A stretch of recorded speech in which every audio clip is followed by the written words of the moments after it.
I'm really lucky in the fact that I've had supportive parents and I've never had to worry about getting kicked out of my house or abused for being queer. I never had parents that were telling me to not be feminine. They really did, just for the most part, allow me to express myself however I wanted.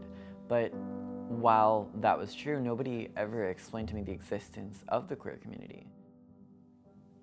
On March 28th, Florida's Republican Governor Ron DeSantis signed the Parental Rights and Education Bill into law.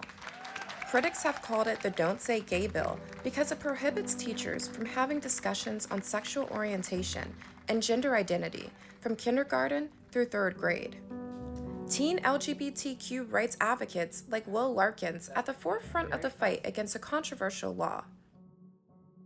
You know, it was obvious to those around me that I wasn't like other boys since probably kindergarten. I struggled a lot with it because there was no explanation.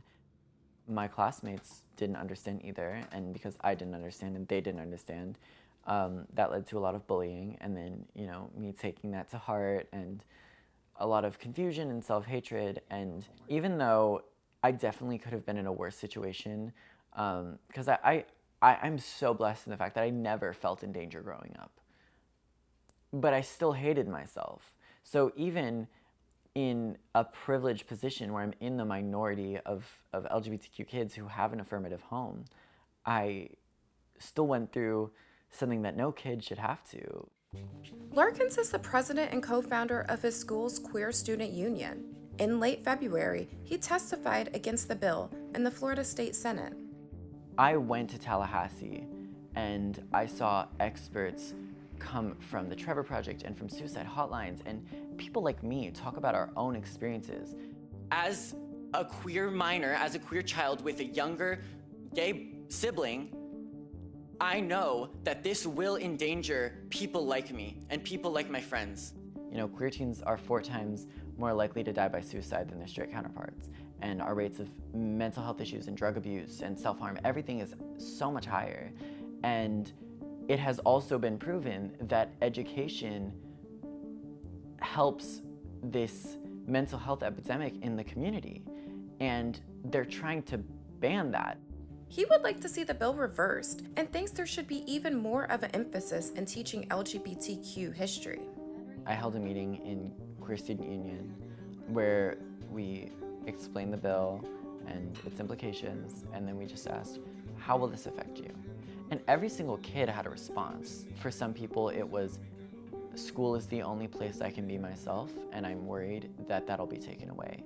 For some people it was, I'm able to use my proper name and pronouns without my parents knowing, and that might be taken away. And to some people it was, I had a teacher that told me about the queer community in 3rd, 4th grade, and that saved my life.